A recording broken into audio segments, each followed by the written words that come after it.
अस्सलामु अलैकुम व रहमतुल्लाह व बरकातुह।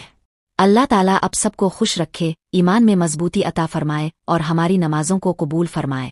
आज हम एक निहायत अहम मौजू पर बात करने वाले हैं और वो है नमाज में दिल ना लगना। अक्सर लोग शिकायत करते हैं कि जब वो नमाज पढ़ते हैं तो दिल नहीं लगता, ख्यालात आदेर अलिफादेर भटकने लगते हैं और सुकून महसूस नहीं होता। आइए आज हम इस पर एक हकीकत पर मबनी कहानी और नसीहत के जरिए बात करते हैं। औश बुन अन। कई साल पहले एक नौजवान एक बुजुर्ग आलम के पास आया। वह भी तो रिशन तय। इसने कहा, हदरत, मैं नमाज पढ़ता हूँ लेकिन दिल नहीं लगता। मैं नमाज में सिर्फ अल्फाज दोहराता हूँ मगर जहन कहीं और चला जाता है।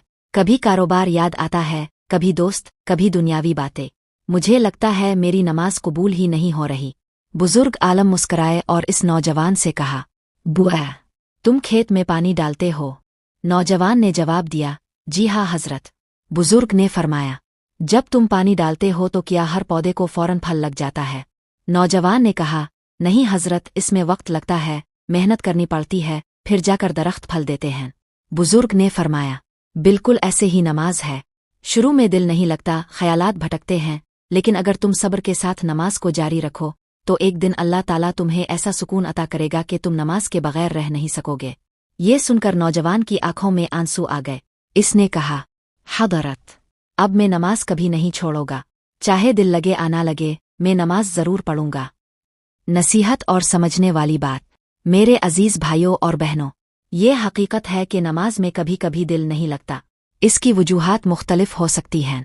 कभी हम दिन भर दुनियावी कामों में इतने मसरूफ होते हैं कि नमाज में जहन बखर जाता है। कभी हम कुरान के अल्फाज का मतलब नहीं जानते, इसलिए हमें रूहानी मज़ा नहीं आता।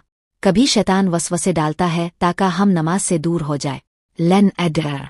नमाज एक फ़र्ज है, चाहे दिल लगे आना लगे। नबी करीम ने फरमाया, नमाज दीन का सुतून है। अगर हम सब्र और मुस्तकिल मिजाजी से नमाज पढ़ते रहेंगे तो आहिस्ता आहिस्ता दिल लगना शुरू हो जाएगा। दिल लगाने के तरीके। 1. नमाज से पहले थोड़ी देर के लिए दिल को पुरसुकून करे, दुनियावी बातें छोड़ दे।